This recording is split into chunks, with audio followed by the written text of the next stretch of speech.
Good morning, সুপ্ৰভাত, মৰমৰ স্বাস্থ্য মিত্ৰসকল। এই অনুষ্ঠানত ভাগ ল'বলৈ অহা আপোনালোক সকলোকে মই আন্তৰিক স্বাগতম জনালোঁ। মই ৰাতিপুৱাই আপোনালোক সকলোকে এই অনুষ্ঠানত দেখা পাই খুবেই আনন্দিত হৈছোঁ। আপোনালোকৰ আগত মই কৈছিলোঁ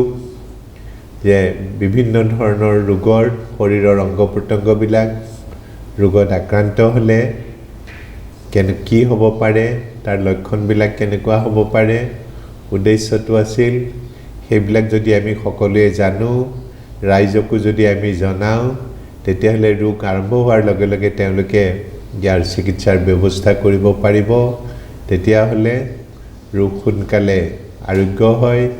ৰোগীৰ কষ্ট কমকৈ হয়, চিকিৎসা পাতিৰ খৰচো কমি যায়। কিন্তু এইখিনি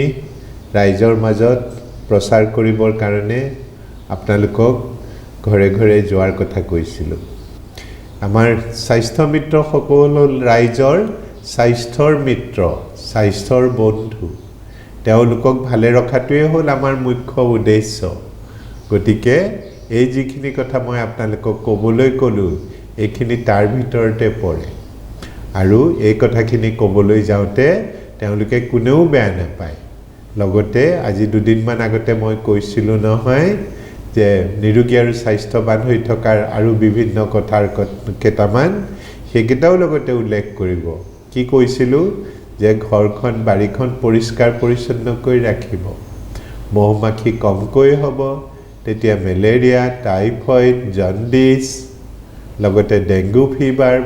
জাপানীজ এনকেফালাইটিছ, এই বেমাৰবিলাক কমকৈ হোৱা হ'ব। হাত ধোৱাৰ কথাটোতো কৈছোঁৱেই, আমি আগতেও হাত ধোৱাৰ কথা কৈছিলোঁ যে আমাৰ হাতখন দেখাত পৰিষ্কাৰ যেন লাগিলেও ইয়াত বিভিন্ন ধৰণৰ ৰোগৰ বীজাণু লাগি থাকে। এই হাতখন যদি ভালকৈ আমি চাবোন পানীৰে ধুই নলওঁ, তেতিয়াহ'লে লেতেৰা হাতেৰে খোৱা বস্তু খালে সেই হাতত থকা বীজাণুবিলাক আমাৰ শৰীৰত প্ৰৱেশ কৰে। ইয়াৰ ফলত বিভিন্ন ধৰণৰ ৰোগ হয়। এই ৰোগবিলাক নহ'বৰ কাৰণে আমি সকলোৱে হাতখন চাবোন পানীৰে ধুই থাকিব লাগে, ধুইহে খোৱা বস্তু গ্ৰহণ কৰিব লাগে। লগতে মই কৈছিলোঁ খোৱা খাদ্যৰ কথা, খোৱা পানীৰ কথা, বায়ুমণ্ডলৰ কথা। এইকেইটা এইকাৰণেই দৰকাৰ। খোৱা খাদ্যখিনি যদি সুষম হয়, খোৱা পানীখিনি যদি পৰিষ্কাৰ হয়, আমি উশাহ নিশাহত ব্যৱহাৰ কৰা বতাহখিনি যদি পৰিষ্কাৰ হয়, তেতিয়াহ'লে আমাৰ অন্যান্য বহুত বেমাৰৰ পৰা আমি মুক্ত হৈ থাকিব পাৰিম। আৰু লগতে শৰীৰত ৰোগ প্ৰতিৰোধ কৰিব পৰা ক্ষমতাবিলাক বাঢ়ে। সেইকাৰণে মানুহক ক'ব লাগিব যে আমি খোৱা বোৱাৰ কথা অকণমান কওঁ। খোৱা বোৱাখিনি সদায় পৰিষ্কাৰ পৰিচ্ছন্ন হ'ব লাগে। পাৰিলে খোৱা বোৱা কৰা থাল বাতিবিলাক গৰম পানীৰে ধুই ল'ব লাগে। খোৱা বস্তুত কেতিয়াও মাখি পৰিবলৈ দিব নালাগে, কিয়নো মাখি লেতেৰা বস্তুত পৰে, থু খেকাৰত পৰে, মল মূত্ৰত পৰে, গেলা পচা বস্তুত পৰে। ইয়াৰ গাত বিভিন্ন ধৰণৰ ৰোগৰ বীজাণুবিলাক লাগি থাকে। এই ৰোগৰ বীজাণু লাগি থকা মাখি যদি আমাৰ খোৱা বস্তুত পৰে, সি তাতো বীজাণুবিলাক মেলি দিব। আৰু এনেধৰণৰ খোৱা বস্তু ব্যৱহাৰ কৰিলে আমাৰনো কিয় বেমাৰ নহ'ব? এনেধৰণৰ ৰোগৰ পৰা আমি ৰক্ষা কৰিবৰ কাৰণে আমি ৰাইজক মনত পেলাই দিব লাগিব, খোৱা বস্তু যাতে মাখি নপৰাকৈ ৰাখে, ঢাকি থ'ব লাগে। বজাৰৰ পৰা আমি যিবিলাক মিঠাই তিঠাই, গুড়, চেনি কিনো, সেইবিলাকত মাখি পৰিব নালাগে। মাখি পৰা তেনেধৰণৰ খাদ্য কেতিয়াও কিনি আনিব নালাগে, নিজেও খাব নালাগে, আলহী অতিথিকো দিব নালাগে। লগতে খোৱা খাদ্যত আমাৰ 5বিধ উপাদানৰ দৰকাৰ। সেই জীয়াই থাকিবৰ কাৰণে 5বিধ উপাদান হ'ল protein, carbohydrate, fates and oil, minerals and vitamins, আৰু লগতে পানীখিনি। গতিকে খাদ্য খালে এই 5বিধ বস্তু সুষম পৰিমাণত থাকিব লাগে, এটা নিৰ্দিষ্ট অনুপাতত থাকিব লাগে। আমাক লাগে প্ৰ'টিন লাগে শৰীৰৰ গঠনৰ কাৰণে, ল'ৰা ছোৱালী হৃষ্টপুষ্ট হ'বৰ কাৰণে, স্বাস্থ্যৱান হ'বৰ কাৰণে সিহঁতক দৰকাৰ হয় প্ৰ'টিনৰ। প্ৰটিনটো ক'ত পায় প্ৰটিন পায় মাছ মাংস কণী গাখীৰ সয়াবিন এবিলাকত প্ৰটিন পায় যথেষ্ট পৰিমাণে তেতিয়াহ'লে মাছ মাংস কণী গাখীৰ আমি কেনেকৈ পাম বজাৰৰ পৰা কিনিবলৈ হ'লে এবিলাক বহুত দাম পৰে ধনী ধনী মানুহে কিনি খাব পাৰে কিন্তু সাধাৰণ ৰাইজৰ কাৰণে সেইটো সম্ভৱ নহয় সেইকাৰণে আমি এবিলাক ঘৰতে উৎপন্ন কৰি ল'ব পাৰোঁ ঘৰৰ পুখুৰীটোত যদি কিছু মাছ জীয়াই ৰাখোঁ সেইখিনি খাব পাৰোঁ মাংসৰ কাৰণে আমি হাঁহ পুহিব পাৰোঁ কুকুৰা পুহিব পাৰোঁ পাৰ চৰাই পুহিব পাৰোঁ নহয় এবিলাকৰ পৰা কণীও হয় মাংসও হয় ঠিক তেনেকৈ গৰু এজনী যদি পুহিব পাৰোঁ যত্ন লওঁ তেতিয়াহ'লে গৰুজনীৰ পৰা গাখীৰ পাওঁ আমি ঘৰতে গতিকে মাছ মাংস কণী গাখীৰ আটাইকেইটা বস্তু আমি নিকিনাকৈয়ে পাব পাৰোঁ যদি আমি এইবিলাকৰ প্ৰয়োজনীয়তাৰ বিষয়ে ৰাইজক মনত পেলাই দিওঁ আৰু এইবিলাক ব্যৱহাৰ কৰিবলৈ কওঁ নিৰোগী আৰু স্বাস্থ্যৱান হৈ থকাৰ এইবিলাক বিভিন্ন উপায় এইবিলাক আমি মানুহক মনত পেলাই দিলে কথা প্ৰসংগত কোনেও বেয়া নাপায় লগতে তেওঁলোকক ক'ব লাগিব খাদ্যত নিয়মীয়াকৈ সেউজীয়া শাক-পাচলি থাকিব লাগে সেউজীয়া শাক-পাচলিত পৰ্যাপ্ত পৰিমাণে ভিটামিনছ আৰু মিনাৰেলছ বিলাক থাকে এইবিলাকে মানুহক শৰীৰত ৰোগ প্ৰতিৰোধ কৰিব পৰা ক্ষমতা দিয়ে গতিকে ৰাইজক মনত পেলাই দিব লাগিব আপোনালোকে যে সেউজীয়া শাক-পাচলি যেনে খুতৰীয়া শাক ঢেকীয়া শাক লাই শাক লফা শাক মানিমুনি ৰঙলাও পাত কচু এইবিলাক বিভিন্ন ধৰণৰ শাক-পাচলি যিবিলাক সাধাৰণতে বাৰীয়ে ঘৰে পোৱা যায় পইচা দি কিনিব নালাগে গতিকে এইবিলাক যদি আমি খোৱাৰ অভ্যাস কৰোঁ ল'ৰা ছোৱালীকো যদি নিয়মীয়াকৈ দিয়াৰ অভ্যাস কৰোঁ তেতিয়াহ'লে বহু ধৰণৰ ৰোগ নোহোৱাকৈ থাকিব আৰু আমাৰ শৰীৰত ৰোগ প্ৰতিৰোধ কৰিব পৰা ক্ষমতা বাঢ়িব এইখিনি খোৱা সংক্ৰান্তত ক'ব লাগে পানীৰ সংক্ৰান্তত আমি স্বাস্থ্যৱান হৈ থাকিবৰ কাৰণে সকলোকে প্ৰায় 2 পৰা 2.5 লিটাৰ পানীৰ প্ৰয়োজন হয় 24 ঘণ্টাৰ ভিতৰত এই পানীখিনি ভাতৰ লগত খাওঁ চাহৰ লগত যায় জলপান খাওঁতে যায় লগতে এনেও পানী খাব লাগে খোৱা পানীখিনিৰ উৎস কিছুমানে দমকলৰ পানী খায় কিছুমানে কুঁৱাৰ পৰা খায় কিছুমানে পুখুৰীৰ পৰা খায় আকৌ কিছুমানে জান-জুৰিৰ পৰাও পানী খায় য'ৰ পৰাই পানী আমি নাখাওঁ কিয় আপাতত দৃষ্টিত এই পানীখিনি পৰিষ্কাৰ যেন লাগিলেও ইয়াত বিভিন্ন ধৰণৰ ৰোগৰ বীজাণু সোমাই থাকে আমি যদি এটোপাল পানী অনুবীক্ষণ যন্ত্ৰৰ তলত পৰীক্ষা কৰি চাওঁ তেতিয়া এই ৰোগৰ বীজাণুবিলাক দেখিবলৈ পাওঁ খালি চকুৰে সেইবিলাক দেখাটো সম্ভৱ নহয় কিন্তু পানী খালে পানীতে ৰোগৰ বীজাণুবিলাক যেতিয়া মিহলি হৈ থাকে সেই ৰোগৰ বীজাণুবিলাক আমাৰ শৰীৰত প্ৰৱেশ কৰে পানীৰ লগত আৰু ই বিভিন্ন ধৰণৰ ৰোগৰ সৃষ্টি কৰে সেয়েহে খোৱা পানীখিনি গৰম কৰি 5 মিনিট সময় উতলাই তাৰ পিছত ঠাণ্ডা কৰি যদি খোৱা পানী ব্যৱহাৰ কৰিবলৈ আমি অভ্যাস কৰোঁ তেতিয়াহ'লে ৰোগৰ বীজাণুবিলাক মৰি যায় আৰু তেনে পানী ব্যৱহাৰ কৰিলে ৰোগ ব্যাধি নহয় আমাৰ সাধাৰণ ৰাইজক এই কথাখিনি স্বাস্থ্য মিত্ৰই ক'ব লাগিব নহয় নহ'লেনো কোনে ক'ব তেওঁলোকক তাৰ কাৰণেই স্বাস্থ্য মিত্ৰৰ সৃষ্টি হৈছে গতিকে এইবিলাক কৰিও বহুত বেমাৰ ব্যাধি নোহোৱাকৈ ৰাখিব পাৰি ৰোগ ব্যাধি মানে কষ্ট চিকিৎসা মানে টকা পইচা খৰচ সদায় যে এইবিলাক বেমাৰ ভাল হ'ব চিকিৎসা কৰিলে তাৰো কোনো নিশ্চয়তা নাই তেনেস্থলত আমি যদি ৰাইজক নিৰোগী আৰু স্বাস্থ্যৱান কৰি ৰাখিব পাৰোঁ ৰোগ ব্যাধি নোহোৱাকৈ ৰাখিব পাৰোঁ তাতকৈ ভাল কাম একোৱেই হ'ব নোৱাৰে আৰু এই ভাল কামখিনি কৰিব লাগিব আমাৰ স্বাস্থ্য মিত্ৰসকলে নহয় এতিয়া মই বায়ুমণ্ডলৰ কথা লৈ আহোঁ উশাহ নিশাহৰ কথা লৈ আহোঁ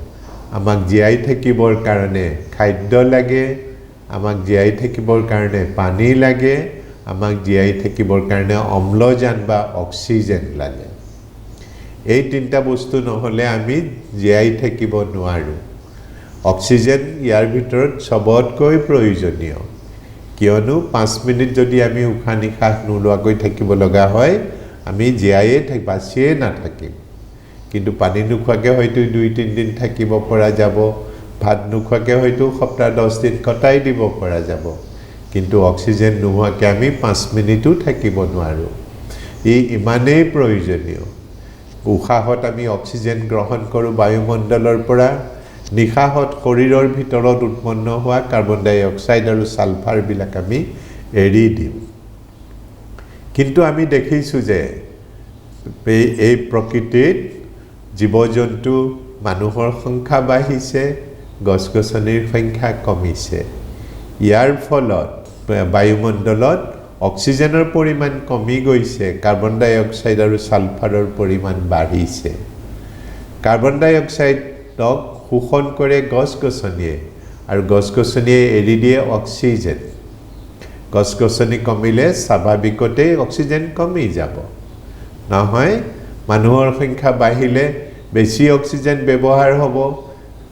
আৰু বেছি কাৰ্বন ডাই অক্সাইড ওলাই আহিব গতিকে কাৰ্বন ডাই অক্সাইডৰ পৰিমাণ বাঢ়িব অক্সিজেনৰ পৰিমাণ বায়ুমণ্ডলত কমিব আনহাতে কল কাৰখানা গাড়ী মটৰ এইবিলাক প্ৰতিদিনে বাঢ়ি আছে পৃথিৱীত এই কল কাৰখানা গাড়ী মটৰ এইবিলাকৰ পৰা অহৰ্নিশে কাৰ্বন ডাই অক্সাইড আৰু সালফাৰ পাৰ্টিকলছ বিলাক ওলাই থাকে এই কাৰ্বন ডাই অক্সাইড আৰু সালফাৰৰ কণিকাবিলাকে বায়ুমণ্ডল প্ৰদূষিত কৰে এনে ধৰণৰ প্ৰদূষিত বায়ুমণ্ডলত আমি যেতিয়া উশাহ নিশাহ লওঁ তেতিয়া ইয়াৰ পৰা বিভিন্ন ধৰণৰ ৰোগৰ সৃষ্টি হয় ইয়াৰ পৰাই বহু ধৰণৰ কেন্সাৰ বেমাৰো হয় লাংছৰ বেমাৰবিলাক হয় গতিকে এই বেমাৰবিলাক সাধাৰণতে দুৰাৰোগ্য ৰোগ এইবিলাকৰ চিকিৎসা এতিয়ালৈকে ওলোৱা নাই কিন্তু এইবিলাক নোহোৱাকৈ ৰাখিবৰ হ'লে আমি বায়ুমণ্ডলক প্ৰদূষিত হোৱাৰ পৰা বাধা দি ৰাখিব পাৰিব লাগিব কেনেকৈ পাৰিম সেইটো কৰিবৰ কাৰণে আমি বৃক্ষৰোপণ কৰিব লাগিব গছ-গছনি ৰোৱাৰ অভ্যাস কৰিব লাগিব পৰাপক্ষত গছ-গছনি কাটিব নালাগিব আৰু প্লাষ্টিকৰ ব্যৱহাৰবিলাক যিমান পাৰি সিমান কমাই কৰিব লাগিব নহয় এই কথাবিলাক স্বাস্থ্য মিত্ৰৰ মুখৰ পৰা ৰাইজে শুনিব লাগিব ইয়াৰ পিছতে তিনিটা দ্ৰব্যৰ কথা ক'ব লাগে যিকেইটা দ্ৰব্যই মানুহক জীৱনলৈ বহুত কষ্ট মাতি আনে সেইকেইটা হ'ল এটা হ'ল ধপাত আৰু ধূমপান আনটো হ'ল মদ আৰু মদ্যপান তৃতীয়টো হ'ল নিচাযুক্ত ড্ৰাগছ দৰৱ এইবিলাকে মদ আৰু মদ্যপানে আৰ্থিকভাৱে এটা পৰিয়ালক ধ্বংসৰ মুখলৈ লৈ যায় ঘৰুৱা অশান্তি আনে ল'ৰা ছোৱালীৰ পঢ়া শুনাৰ পৰিৱেশ বেয়া হৈ যায় লগতে যিজনে মদ খায় তেওঁৰ বিভিন্ন ধৰণৰ ৰোগৰ দ্বাৰা আক্ৰান্ত হয় তেওঁৰ লিভাৰটো বেয়া হৈ যায় লিভাৰত চিৰ'চিছ হয় তেওঁৰ ব্ৰেইনত এফেক্ট কৰে কথাবিলাক পাহৰি যায় নাৰ্ভবিলাক শুকাই যায় হাত ভৰি কঁপিবলৈ ধৰে হাত ভৰি জিনজিনাবলৈ ধৰে খোজ কাঢ়োঁতে থৰক বৰককৈ খোজ কাঢ়িব লগা হয়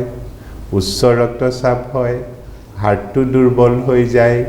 এইবিলাক ৰোগৰ আকৌ চিকিৎসাও নাই গতিকে এনে ধৰণৰ বিপদৰ পৰা দূৰত থাকিবৰ কাৰণে মদ্যপান বৰ্জনীয় কোনেও যাতে এইবিলাক অভ্যাস নকৰে আৰু কোনোবাই যদি খায়ো বুজাই বঢ়াই তেওঁলোকক এইবিলাকৰ পৰা আমি দূৰলৈ লৈ আনিব লাগিব এইবিলাক কাম লাহে ধীৰে কৰিব লগা হয় বাৰে বাৰে কৰিব লগা হয় তেতিয়াহে মানুহক শুধৰাব পাৰি তাৰ কাৰণে চেষ্টাও লাগে লগতে ধৈৰ্যও লাগে এই কামবিলাক আমাৰ স্বাস্থ্য মিত্ৰই কৰিব লাগিব ঠিক তেনেকৈ ধপাত আৰু ধূমপানৰ পৰা বিভিন্ন ধৰণৰ কেন্সাৰ বেমাৰবিলাক হয় ধপাতত কেন্সাৰ কৰিব পৰা প্ৰায় 31 বিধ ৰাসায়নিক পদাৰ্থ থাকে ইয়াৰ লগতে ধপাতৰ পৰা লাংছৰ বিভিন্ন ধৰণৰ ৰোগবিলাক হয় গতিকে এনে ধৰণৰ ৰোগৰ পৰা মানুহক ৰক্ষা কৰিবৰ কাৰণে আমি এইবিলাক খোৱাৰ পৰা মানুহক দূৰত ৰাখিবলৈ উপদেশ দিব লাগিব আৰু আমি চেষ্টা কৰিব লাগিব ধপাত খোৱাজনৰে যে অপকাৰ হয় তেনেকুৱা নহয় তেওঁৰ কাষত যিবিলাক মানুহ থাকে বিশেষকৈ পৰিয়ালৰ মানুহখিনি বন্ধু বান্ধৱ আৰু তেওঁৰ সহকৰ্মী তেওঁলোকৰো অপকাৰ হয় সেইকাৰণে এইবিলাকৰ পৰা দূৰত থাকিব লাগে ড্ৰাগছ বা নিচাযুক্ত দ্ৰব্যবিলাক এনেকুৱা কিছুমান পদাৰ্থ যিবিলাক এবাৰ খালে অভ্যাসত পৰিণত হয় মানুহে আৰু এৰিব নোৱাৰা হয় এইবিলাকৰ প্ৰতি আসক্তিৰ সৃষ্টি হলে আমি ড্ৰাগ এডিক্ট হোৱা বুলি কওঁ ডাঙৰ যন্ত্ৰণাদায়ক অভিজ্ঞতাৰ সন্মুখীন হ'ব লগা হয় গতিকে এইবিলাকৰ পৰাও মানুহ দূৰত থাকিব লাগিব আৰু দুটা ৰোগৰ কথা কৈছিলোঁ মই ইয়াৰ আগতে আপোনালোকক যি দুটা ৰোগ হলে মানেও গাত সোমাই থাকিলেও মানুহে গম নাপায় যেতিয়ালৈকে সেই ৰোগ দুটাৰ পৰা ডাঙৰ এটা সাংঘাতিক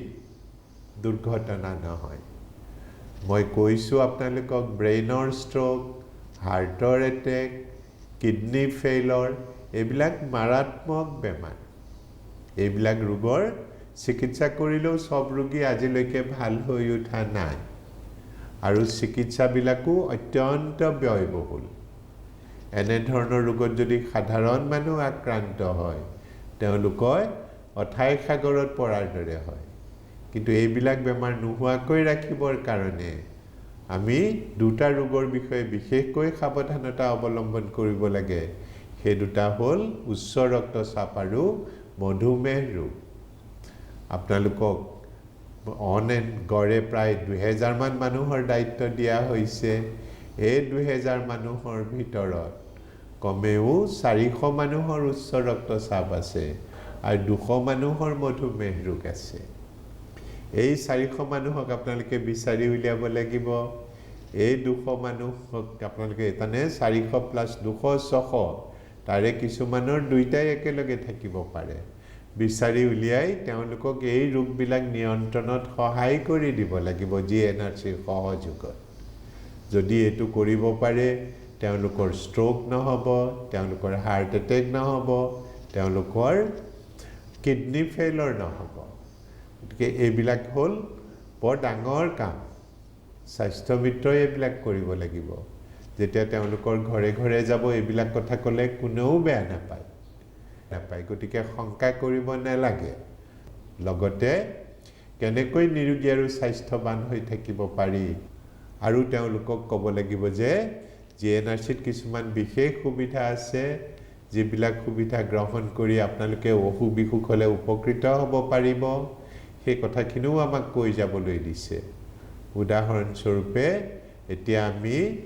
আপোনালোকৰ অসুখ বিসুখ হ'লে দূৰৰ হস্পিটাললৈ যোৱাও মুস্কিল গাড়ী মটৰৰ অসুবিধা হৈছে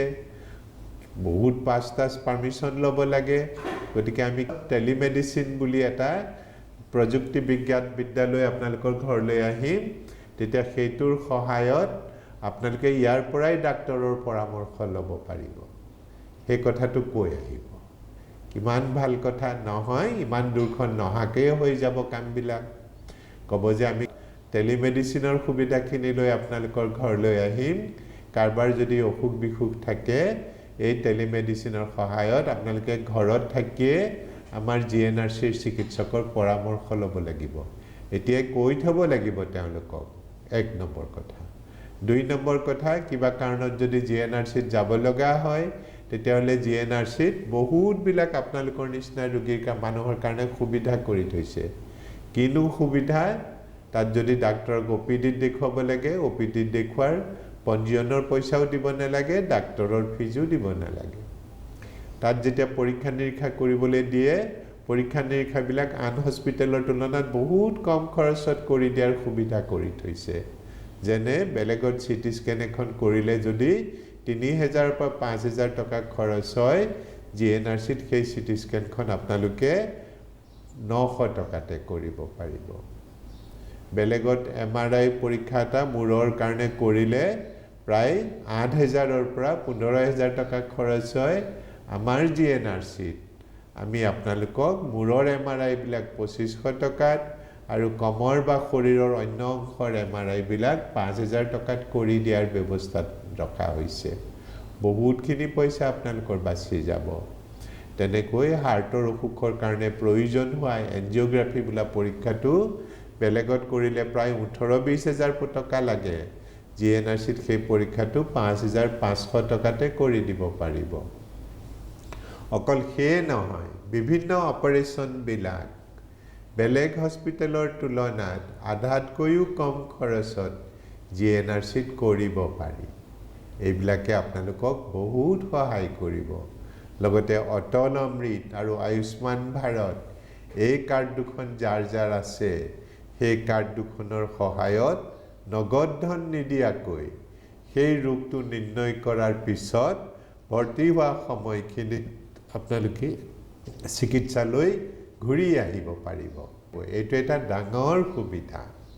এই সুবিধাখিনি সকলো হস্পিটেলতে পোৱা নাযায়। এইবিলাক ভাল কথা, ৰাইজৰ কামত অহা কথা। এই কথাবিলাক ক'লে কোনেও বেয়া নাপায়, মনত শংকা কৰিব নালাগে। লগতে ক'ব, মানুহৰ কেতিয়াবা হঠাতে অসুখ বিসুখ হ'ব পাৰে, কাৰ কেতিয়া হয় কোনেও ক'ব নোৱাৰে। গতিকে এনেধৰণৰ অসুখ বিসুখ হ'লে মানে সেইবিলাক ষ্ট্ৰোক হ'ব পাৰে, হাৰ্ট এটেক হ'ব পাৰে, মূৰত বা বুকুত বা পেটত দুখ পাব পাৰে, বা অন্যান্য অসুখ হ'ব পাৰে। আকস্মিক তেনেকুৱা অসুখ বিসুখ হ'লে লগে লগে চিকিৎসা নকৰিলে উপায় নাথাকে। তেনে ৰোগীৰ কাৰণে GNRCৰ এম্বুলেন্সত যদি GNRCত যায়, এম্বুলেন্সৰ খৰচটো দিব নালাগে। আৰু হস্পিটেলত গৈ পোৱাৰ পিছত ডাক্তৰৰ ফিজটো নালাগে। আৰু লগতে তেওঁলোকক কৰা বহুতকেইটা পৰীক্ষা, যেনে মূৰৰ CT স্কেন, শৰীৰৰ বিভিন্ন অংশৰ এক্সৰে, ECG পৰীক্ষা, বহুখিনি তেজৰ পৰীক্ষা পইচা নিদিয়াকৈ বিনামূলীয়াকৈ কৰিব পাৰি। আৰু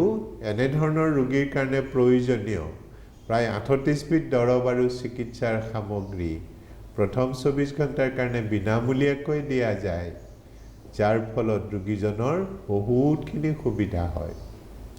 ভৰ্তি কৰিব দৰকাৰ হ'লে এনেধৰণৰ ৰোগীৰ পৰা প্ৰথম 24 ঘণ্টাৰ কাৰণে বিচনাৰ ভাড়াটো লোৱা নাযায়। আৰু তেওঁক যদি ICUতো ভৰ্তি কৰিব লাগে, তেতিয়াও তেওঁ বিচনাৰ ভাড়া দিব নালাগে প্ৰথম 24 ঘণ্টাৰ কাৰণে। ইমানখিনি সুবিধা আছে। এই সুবিধাবিলাক আপোনালোকৰ সেই ৰাইজখিনিয়ে তেতিয়া গ্ৰহণ কৰিব পাৰিব যেতিয়া তেওঁলোকে এই কথাবিলাক গম পাব। গতিকে মই আশা কৰোঁ আপোনালোকে যেতিয়া ঘৰে ঘৰে যাব, ঘৰে ঘৰে গ'লে এই কথাখিনি কৈ আহিব। এইখিনি যেতিয়া ভাৱৰ বিনিময় হ'ব, তেতিয়াহ'লে আপোনালোকক কেতিয়াও বেয়া নাপায়, বৰং ভালহে পাব। এইবিলাক কামত অহা কথা ক'ব নহয়, মাত্ৰ তেওঁলোকক ক'ব যে অসুখ বিসুখ হ'লে, বেমাৰ আজাৰ হ'লে টেলিফোন নম্বৰটো দি আহিব, নামটো দি আহিব। লগতে ADৰ আৰু BDৰ টেলিফোন নম্বৰ আৰু নামটো দিবলৈ নাপাহৰিব। ক'ব যে অসুখ বিসুখ হ'লে আপোনাক যাতে ফোনটো কৰি দিয়ে। যদিহে আপোনাক কেনেবাকৈ ফোনত নাপায়, তেতিয়া ADজন বা BDজনক ফোন কৰিব পাৰিব। সেইটো প্ৰতিঘৰ মানুহত সেই কাৰ্ডটো দি থৈ আহিলে ভাল হ'ব। মই আশা কৰোঁ স্বাস্থ্য মিত্ৰসকলে এই কথাখিনি শুনাৰ পিছত তেওঁলোকে এতিয়া মানুহৰ ঘৰত যাবলৈ শংকা নকৰিব। তেওঁলোক ওলাই যোৱা আৰম্ভ কৰিব, আৰু কৰিলে তেতিয়া মানুহে ভাল পাব। মই কৈছিলোঁ যে আপোনালোকৰ প্ৰতিটো স্বাস্থ্য মিত্ৰৰ এলেকাত প্ৰতি সপ্তাহত 4জন মানুহৰ ইমাৰ্জেঞ্চি হয়, মাহেকত 16জন মানুহৰ মেডিকেল ইমাৰ্জেঞ্চি হয়। বাকী এনেই দেখুৱাব মেলিবৰ কাৰণে প্ৰায় 1/3 মানুহৰ 5টামানকৈ বেমাৰ থাকে। গতিকে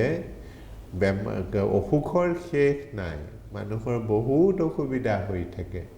বিভিন্ন অসুবিধাৰ কাৰণে এইবিলাক চিকিৎসা নকৰাকৈয়ে থাপি থুপি থৈ দিয়া যায়। তেনেকৈয়ে চলি থাকে। হস্পিটেলবিলাক দূৰত, ডাক্তৰবিলাকক পাবলৈ নাই, বহুত সময়ত ডাক্তৰক দেখুৱাই পেলাই সন্তুষ্টও হ'ব নোৱাৰি, খৰচ পাতিৰো কথা আছে। পৰীক্ষা নিৰীক্ষা কৰিবৰ কাৰণে বহু দূৰলৈ ওলাই যাব লাগে বিভিন্ন কাৰণত এনে ধৰণৰ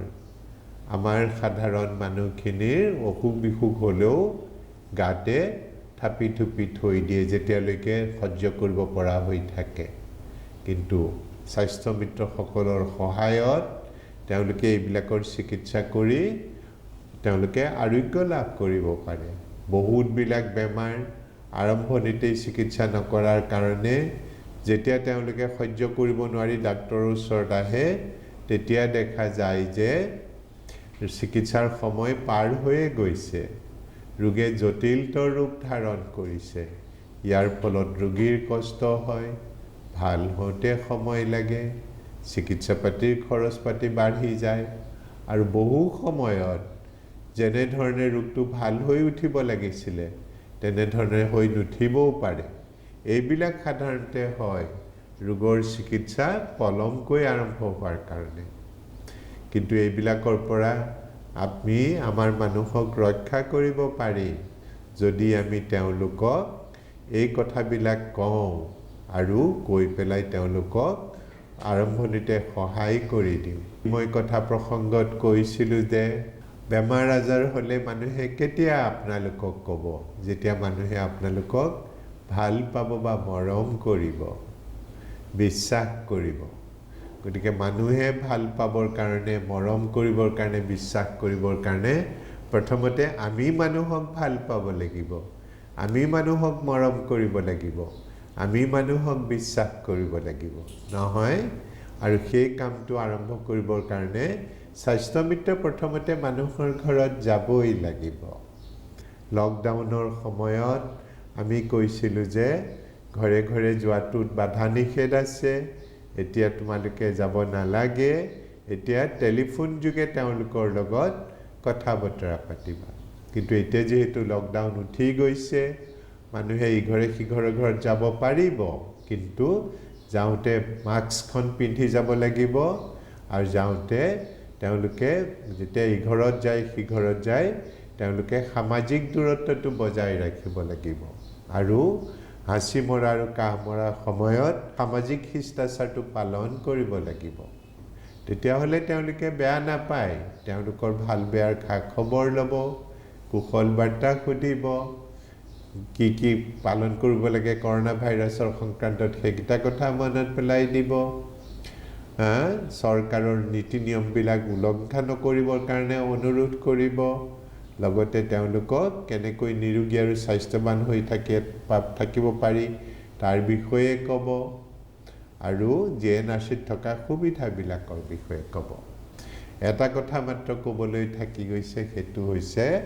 মই কোৱা নাছিলোঁ গাঁঠিৰ বিষ হ'লে কাক দেখুৱাব নহয় গাঁঠিৰ বিষ হ'লে গাঁঠিৰ বিষ বহুত মানুহৰ হয় কেতিয়াবা হাত আৰু ভৰিৰ সৰু গাঁঠিবিলাকত বিষ হয় কেতিয়াবা ডাঙৰ ডাঙৰ গাঁঠি যেনে কিলাকুটি বাউসী আঁঠু টপিনা এইবিলাকত বিষ হয় এই গাঁঠিবিলাকৰ বিষ হ'লে কোন ডাক্তৰৰ বিভাগত কোন বিভাগৰ ডাক্তৰৰ ওচৰত যাম যদি সৰু গাঁঠিবিলাকত বিষ হয় যদি একেলগে কেইবাটাও গাঁঠিত বিষ হয় তেতিয়া আমি মেডিচিন বিভাগৰ ডাক্তৰৰ ওচৰত যাব লাগে তেতিয়া আমি মেডিচিন বিভাগৰ ডাক্তৰৰ ওচৰত সৰু গাঁঠিবিলাকত যদি বিষ হয় একেলগে যদি কেইবাটাও গাঁঠিত বিষ হয় তেতিয়া আমি মেডিচিন বিভাগৰ ডাক্তৰৰ ওচৰত যাব লাগে আৰু যদি ডাঙৰ গাঁঠিত বিষ হয় আৰু যদি অকল এটা গাঁঠিহে আক্ৰান্ত হৈছে তেতিয়াহ'লে যেন আঁঠুত বিষ হৈছে টপিনাত বিষ হৈছে তেতিয়া আমি তেনেধৰণৰ বিষৰ কাৰণে অৰ্থপেডিক্স বিভাগত যাব লাগে আৰু হাড়ৰ বেমাৰ হ'লে হাড়ৰ ভঙা চিঙা হ'লে অৰ্থপেডিক্স বিভাগত যাব লাগে JNRCত এই বিভাগটো খুবেই ভাল গতিকে তেনেধৰণৰ ৰোগী থাকিলে আপোনালোকে JNRCত দেখুৱাই চিকিৎসাৰ ব্যৱস্থা দিব পাৰিব মই বহুতখিনি কথা ক'লোঁ মই আশা কৰোঁ মোৰ এই কথাখিনি শুনাৰ পিছত স্বাস্থ্য মিত্ৰসকলে ঘৰে ঘৰে যোৱাৰ কাৰণে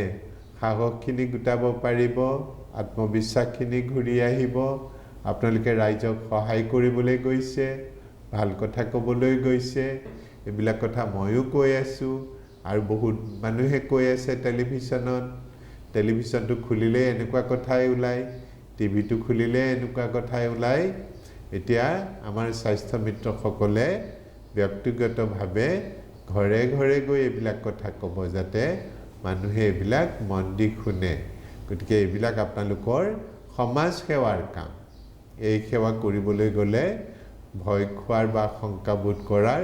কথা নুঠে। লগতে GNRCত থকা বিভিন্ন সুবিধাবিলাকৰ কথা ক'লে, ইমাৰ্জেঞ্চি পেচেণ্টৰ সুবিধাবিলাকৰ কথা কৈ দিলে, তেনেকুৱা প্ৰয়োজন হ'লে তেওঁলোকে আপোনালোককে ফোন কৰিব। তেনেকৈয়ে মানুহক আপোনালোকে সহায় কৰিব পাৰিব। তেনেকুৱা যদি অসুখ বিসুখ হয় তেতিয়া আপোনালোককে ফোন কৰিব। যদি ঘৰলৈ নাযায়, তেওঁলোকৰ লগত যদি চিনা পৰিচয় নহয়, তেওঁলোকেনো কেনেকৈ ফোন কৰিব পাৰিব? কৰিব নোৱাৰিব নহয়। গতিকে মই আশা কৰোঁ আপোনালোকে এই প্ৰগ্ৰেমটো শুনাৰ পিছত